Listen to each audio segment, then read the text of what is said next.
Assalamu alaikum dear students, how are you all? I hope you will be fine. As you know that we have been studying chapter 9 chemical equilibrium. This is the last topic of this chapter, importance of Kc equilibrium constant. In this topic we are going to describe two main points that are related to the chemical equilibrium constant Kc जो है basically equilibrium constant है, उसका जो हमने formula derive किया था, उसके लिए जो एक्सप्रेशन हमने डिराइव किया था लॉ ऑफ मैथ सेक्शन में, उसमें हमने ऑब्जर्व किया था कि के सी जो है इज़ इक्वल टू बेसिकली ये रेशो है, it is equal to the ratio of the concentration of the product to the concentration of the reactants. आपके पास जो हमने जो रिलेशनशिप डिराइव किया था उसमें हमने देखा था कि लेट्स सपोज के हमारे पास प्रोडक्ट्स जो हैं वो सी और डी हैं और रिएक्टेंट्स हमारे पास क्या हैं, ए और बी. तो इस तरह से हमने जो एक्सप्रेशन जो था वो डिराइव किया था, concentration of C raise to power coefficient, concentration of D raise to power coefficient divided by the concentration of reactant A raise to power coefficient and concentration of B raise to power coefficient. तो हमने observe किया था कि हमारे पास ऊपर हम हमेशा product की वैल्यू लिखते हैं और रिएक्टेंट्स की वैल्यू हमेशा हम जो है डिनोमिनेटर में लिखते हैं. प्रोडक्ट हमेशा न्यूमरेटर और रिएक्टेंट्स हमेशा डिनोमिनेटर में लिखते हैं. आप लोग मैथ में बहुत सारे क्वेश्चन ऐसे सॉल्व करते आए हो जिसमें आपने रेशो फाइंड आउट करनी है. अगर ऊपर वाली वैल्यू लार्ज आए तो ऑब्वियसली वैल्यू जो है रेशो की वैल्यू ज़्यादा आती है. अगर डिनोमिनेटर की वैल्यू ज़्यादा हो और प्रोडक्ट ऊपर वाली जो न्यूमरेटर की वैल्यू है वो कम हो तो आपके पास जो है वैल्यू कम आती है. उसी तरीके से आपने याद रखना है कि प्रोडक्ट की वैल्यू ज़्यादा होगी तो केसी की वैल्यू ज़्यादा होगी, रिएक्टेंट की वैल्यू जो है वो ज़्यादा होगी तो केसी की वैल्यू कम होगी. ये हमने रिलेशनशिप ऑलरेडी फाइंड आउट किया था. ठीक है, बेसिकली अगर हम इक्विलिब्रियम कांस्टेंट जो है डिराइव फार्मूला करते हैं, नाउ क्वेश्चन इज़ कि what is the purpose of using this formula, और एक्सप्रेशन को यूज़ करने का क्या मकसद है, हम इस केसी को यूज़ करते हुए क्या फाइंड आउट कर सकते हैं. आपने याद रखना है दो मेन पॉइंट्स हैं इनमें. बेसिकली केसी का जो फार्मूला जो एक्सप्रेशन है उसके थ्रू हम क्या कर सकते हैं, डायरेक्शन ऑफ रिएक्शन, किसी भी रिएक्शन की डायरेक्शन हम फाइंड आउट कर सकते हैं. वो रिएक्शन फॉरवर्ड भी हो सकती है, रिवर्स भी हो सकती है, और इवन हम ये भी बता सकते हैं कि आइदर वो रिएक्शन जो रिवर्सिबल रिएक्शन जो है चल रहा है उसमें एक्विलिब्रियम स्टेट इस्टेब्लिश हुई है या नहीं हुई. सेकेंड इंपॉर्टेंस क्या है, extent of the reaction. Extent का मतलब है कि लिमिट, कि हमने मालूम करना है कि किस हद तक जो है, how far reaction has been proceeded. ठीक है, रिएक्शन किस हद तक प्रोसीड हो चुका है, यानी कि हमें पता चल जाएगा कि जब हमने रिएक्टेंट्स और प्रोडक्ट्स जो है रिएक्शन मिक्सचर में हमारे पास मौजूद हैं तो हमने ये देखना है कि किस हद तक रिएक्टेंट्स ने कन्वर्ट करके प्रोडक्ट में चेंज हो गई हैं, सारी की सारी रिएक्टेंट्स ने प्रोडक्ट बनाई है या नहीं बनाई, या हमारे पास सिर्फ रिएक्टेंट्स की क्वांटिटी मिलती है यानी कि प्रोडक्ट्स अभी नहीं मिली, या हमारे पास प्रोडक्ट और रिएक्टेंट दोनों की क्वांटिटी मिलती है लेकिन प्रोडक्ट की क्वांटिटी ज़्यादा है. इससे हमें पता चलता है कि मैक्सिमम रिएक्टेंट्स प्रोडक्ट्स में कन्वर्ट हो चुकी हैं. तो इसका मतलब ये है कि इस केसी का जो एक्सप्रेशन है इसके थ्रू हम किसी भी रिएक्शन की डायरेक्शन को फाइंड आउट कर सकते हैं, आइदर फॉरवर्ड, रिवर्स, और it has establish equilibrium state. And the second one is the extent of the reaction, किस हद तक रिएक्शन प्रोसीड हो चुका है, क्या रिएक्टेंट्स कम्प्लीटली तौर पर प्रोडक्ट्स में चेंज हो चुके हैं या नहीं, तो ये भी हमें पता चलेगा, और यहाँ एक्विलिब्रियम स्टेट इस्टेब्लिश हुई है या नहीं. ओके, फर्स्ट वन है, हम सबसे पहले इंपॉर्टेंस जो इस में डिराइव जो हम करेंगे डिस्कस वो है डायरेक्शन ऑफ रिएक्शन. किसी भी रिएक्शन की डायरेक्शन को हम फाइंड आउट कर सकते हैं, आइदर वो फॉरवर्ड रिएक्शन चल रहा है, आइदर रिवर्स रिएक्शन चल रहा है, या नंबर 3 कि इसमें एक्विलिब्रियम जो स्टेट है वो इस्टेब्लिश हुई है या नहीं है. ठीक है, तो किसी भी रिएक्शन की डायरेक्शन को हम फाइंड आउट कर सकते हैं with the help of this expression. अब क्वेश्चन ये है कि फॉर एग्जांपल हमारे पास let's take example, reaction mixture है मेरे पास और ये मेरे पास एक कोनिकल फ्लास्क है, इसके अंदर रिएक्शन प्रोसीड हो रहा है. हमने ये कोनिकल फ्लास्क ली, इसमें हमारे पास 2 रिएक्टेंट्स हैं, हाइड्रोजन गैस है और आयोडीन गैस है. ठीक है, they will convert into hydrogen iodide. ठीक है, 1 molecule of hydrogen, 1 molecule of iodine gas, they will react with each other and they will produce hydrogen iodide जो कि कलरलेस है. आयोडीन का कलर जो पर्पल होता है, जब रिएक्टेंट्स आपस में कन्वर्ट करके प्रोडक्ट बनाते हैं तो कलरलेस गैस प्रोड्यूस होती है, that is hydrogen iodide. Let's suppose हमने इसमें हाइड्रोजन गैस भी ऐड कर दी और आयोडीन गैस भी ऐड कर दी.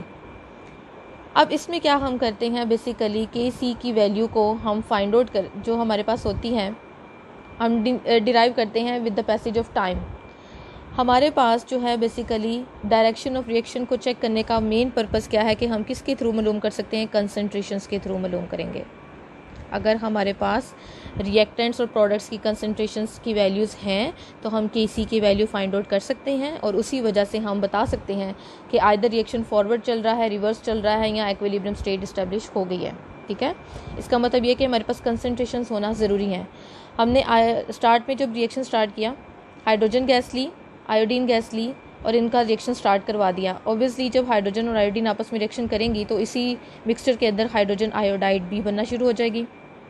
ठीक है, क्योंकि ये रिवर्सिबल रिएक्शन है तो इसमें जितने भी रिएक्टेंट्स हैं वो आपस में प्रोडक्ट मिलकर बनाएंगे और वही प्रोडक्ट दोबारा रिएक्टेंट्स में कन्वर्ट हो जाएगी। तो हम कहेंगे कि रिएक्शन मिक्सचर जिसमें हम रिएक्शन करवा रहे हैं उस रिएक्शन मिक्सचर में हाइड्रोजन भी मौजूद है, आयोडीन भी मौजूद है और आयोडीन भी मौजूद है।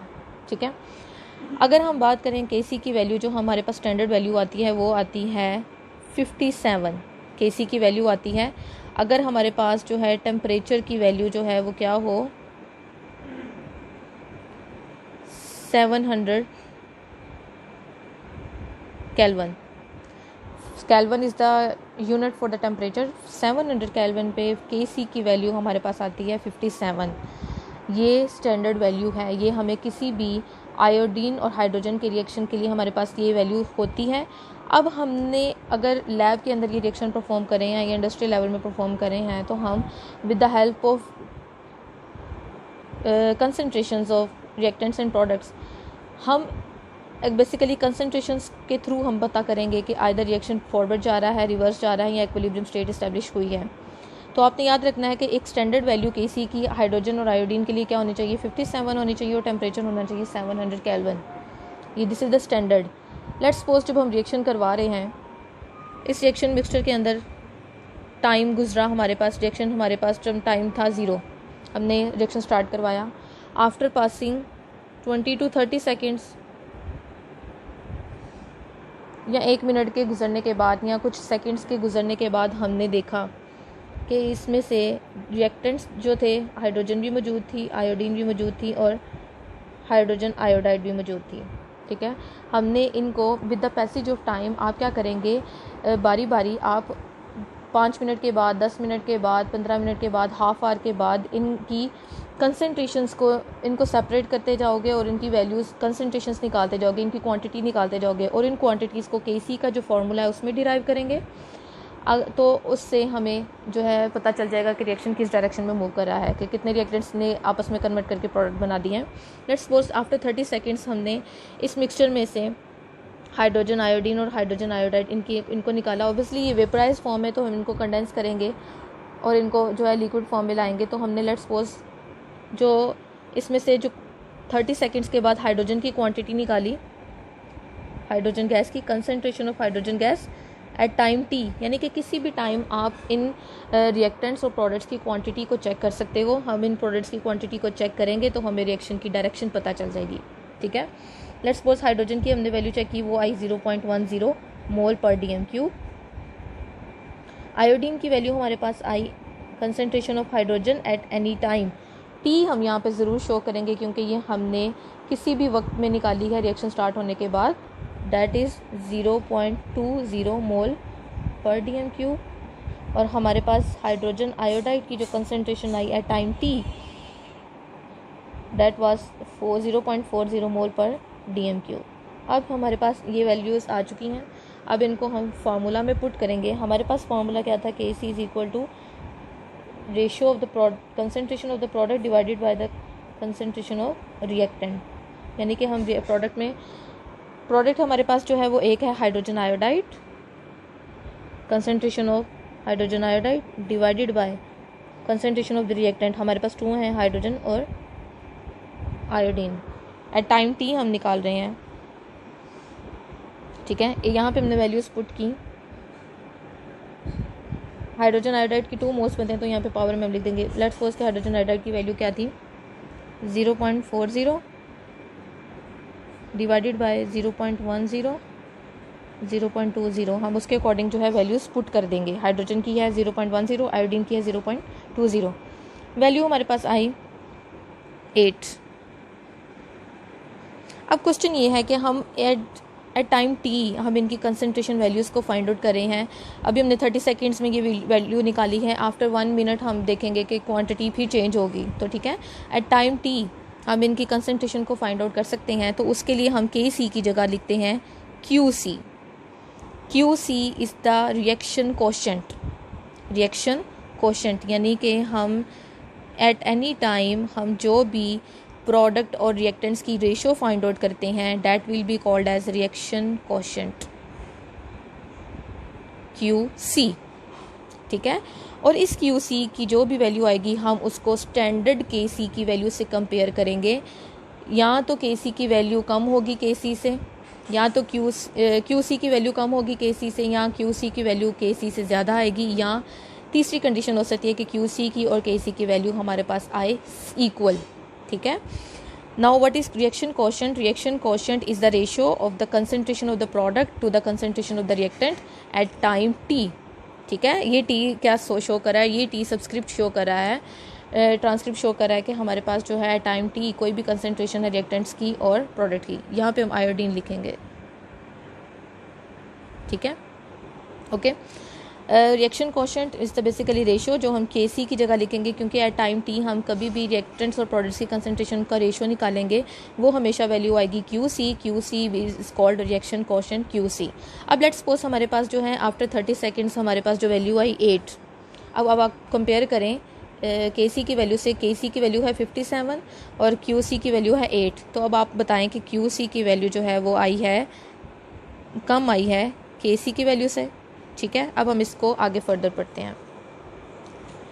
अब क्वेश्चन है कि हमारे पास 3 कंडीशंस हो सकती हैं। There are 3 possibilities. Q C की वैल्यू के सी से कम आएगी।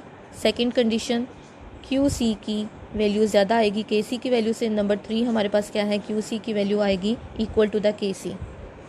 अगर हमारे पास क्यू सी की वैल्यू 57 होती जो कि के सी की वैल्यू के बराबर है, तो हम कहेंगे कि एक्विलिब्रियम स्टेट जो है वो क्या हो गई है? इस्टेब्लिश हो गई है, इज़ इस्टेब्लिश्ड। ठीक है, यानी कि जितनी रेट ऑफ स्पीड से रेट ऑफ फॉरवर्ड रिएक्शन हो रहा है उतनी ही स्पीड से रेट ऑफ रिवर्स रिएक्शन हो रहा है, तो दोनों की वैल्यूज़ क्या आ जाएंगी? बराबर। अब क्वेश्चन ये है, ये 2 पॉसिबिलिटीज़, क्यू सी की वैल्यू कम आएगी के सी से और क्यू सी की वैल्यू ज़्यादा भी आ सकती है के सी से। तो ये क्या हो सकता है? हमने याद रखना है क्यू सी की वैल्यू जो है प्रोडक्ट ओवर रिएक्टेंट, ये है हमारे पास। ठीक है, और के सी की वैल्यू क्या है हमारे पास? 57 स्टैंडर्ड है। इससे कम या ज़्यादा होगी तो हम डायरेक्शन बता सकते हैं, फॉरवर्ड है या रिवर्स। अगर आपने मैथ में जब भी क्वेश्चन सॉल्व करते हैं तो आप हमेशा न्यूमरेटर में जो वैल्यूज़ हो उसको अगर हम लार्ज लिखें नीचे वाली वैल्यू से, डिनोमिनेटर से, तो हमारे पास जो वैल्यू है वो क्या आती है? ज़्यादा। अगर हमारे पास ऊपर वाली वैल्यू प्रोडक्ट की वैल्यू कम हो और नीचे वाली वैल्यू ज़्यादा हो रिएक्टेंट की, तो हमारे पास वैल्यू क्या आती है? कम। इससे क्या साबित हो रहा है कि आपके पास अगर प्रोडक्ट की वैल्यू, अगर आप जब आफ्टर टाइम टी प्रोडक्ट और रिएक्टेंट की क्वांटिटी निकालेंगे तो अगर आपके पास प्रोडक्ट की वैल्यू ज़्यादा आएगी तो क्यू सी की वैल्यू क्या होगी? ज़्यादा होगी। अगर आपके पास प्रोडक्ट की वैल्यू कम होगी, रिएक्टेंट की क्वांटिटी ज़्यादा होगी, तो आपके पास क्यू सी की वैल्यू क्या होगी? कम। यानी प्रोडक्ट की वैल्यू कम होगी, ऊपर वाली वैल्यू कम होगी तो हमेशा आंसर कम आएगा। ऊपर वाली वैल्यू ज़्यादा होगी तो जो हमारे पास आंसर है वो वैल्यू ज़्यादा आएगी। इसका मतलब ये है, now what we can conclude, कि अगर हमारे पास प्रोडक्ट की वैल्यू ज़्यादा होगी, रिएक्टेंट की क्वांटिटी कम होगी, यानी प्रोडक्ट की वैल्यू ज़्यादा और रिएक्टेंट की वैल्यू कम होगी, एक ये पॉसिबिलिटी है। ठीक है, प्रोडक्ट की क्वांटिटी ज़्यादा, रिएक्टेंट की क्वांटिटी कम। इस पॉसिबिलिटी में क्या है? प्रोडक्ट की क्वांटिटी कम और रिएक्टेंट की क्वांटिटी ज़्यादा। अगर आपके पास लेट्स सपोज ये वाली वैल्यू आई है जो कि हमारे पास 8 आई थी, यानी कि कम आई है वैल्यू। अगर हमारे पास क्यू सी की वैल्यू जो है वो कम आए के सी की वैल्यू से, क्यू सी की वैल्यू कम आई है, किस पे डिपेंड कर रहा है? इसका मतलब यह है कि रिएक्टेंट की क्वांटिटी ज़्यादा है। अगर क्यू सी की वैल्यू के सी से कम आए तो इसका मतलब ये है कि हमारे पास प्रोडक्ट की जगह रिएक्टेंट की क्वांटिटी, नीचे वाली वैल्यू ज़्यादा है। जब भी वैल्यू कम आएगी तो नीचे वाली वैल्यू ज़्यादा होगी, रिएक्टेंट की क्वांटिटी ज़्यादा है।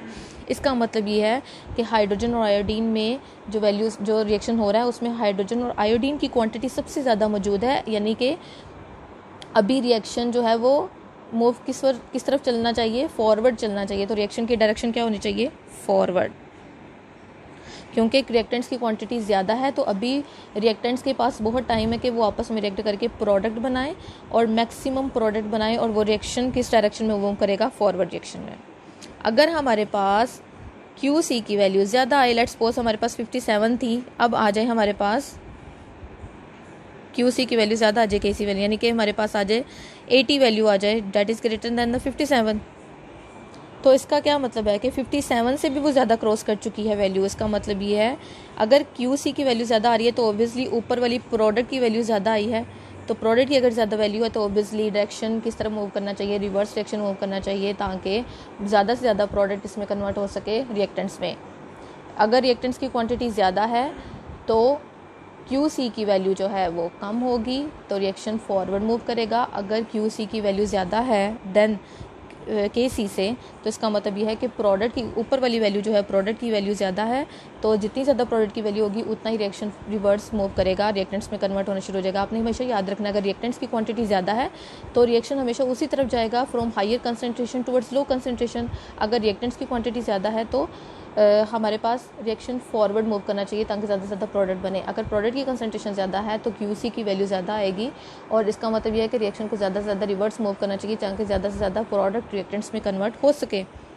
ठीक है, तो अब आपको क्लियर हो चुका। अगर QC की वैल्यू कम आएगी KC से, तो कम वैल्यू तब आएगी जब ऊपर वाली वैल्यू कम होगी, नीचे वाली वैल्यू ज़्यादा। तो रिएक्टेंट की क्वान्टिटी ज़्यादा, तो रिएक्शन को हमेशा हाई कंसनट्रेशन से लो कंसंट्रेशन की तरफ मूव करना चाहिए, यानी प्रोडक्ट की तरफ मूव करना चाहिए, फॉरवर्ड होगा। और अगर हमारे पास QC की वैल्यू ज़्यादा आएगी तो प्रोडक्ट की वैल्यू ज़्यादा, जितनी प्रोडक्ट की वैल्यू ज़्यादा होगी रिएक्शन मूव करना चाहिए, रिवर्स मूव करता है। और अगर हमारे पास QC की KC के बराबर आ जाए तो हमारे पास इसका मतलब है कि इक्विलिब्रियम स्टेट इस्टेब्लिश हो गई है, दोनों का जो रेट है वो आपस में क्या हो गया, बराबर। इसका मतलब ये है कि KC को हम QC के साथ, now question is, short question अक्सर पूछा जाता है कि how can we determine the direction of a reaction. तो आपने इसका आंसर देना है we can determine the direction of a reaction by comparing the value of QC with KC। हम इन दोनों को आपस में क्या करते हैं, कंपेयर करते हैं इन तीन तरीक़ों से। QC की वैल्यू कम हो तो फॉरवर्ड, QC की वैल्यू ज़्यादा हो तो रिवर्स, QC की बराबर हो KC से तो इक्विलिब्रियम स्टैब्लिश हो सकता है। तो इसका मतलब ये है कि हम with the help of QC value after any time, after starting reaction at any time we can derive the concentration. हम कंसंट्रेशन की वैल्यूज़ को मालूम कर सकते हैं और उन्हीं कंसंट्रेशन वैल्यूज़ के थ्रू हम बता सकते हैं कि रिएक्शन की डायरेक्शन क्या हो सकती है। ठीक है।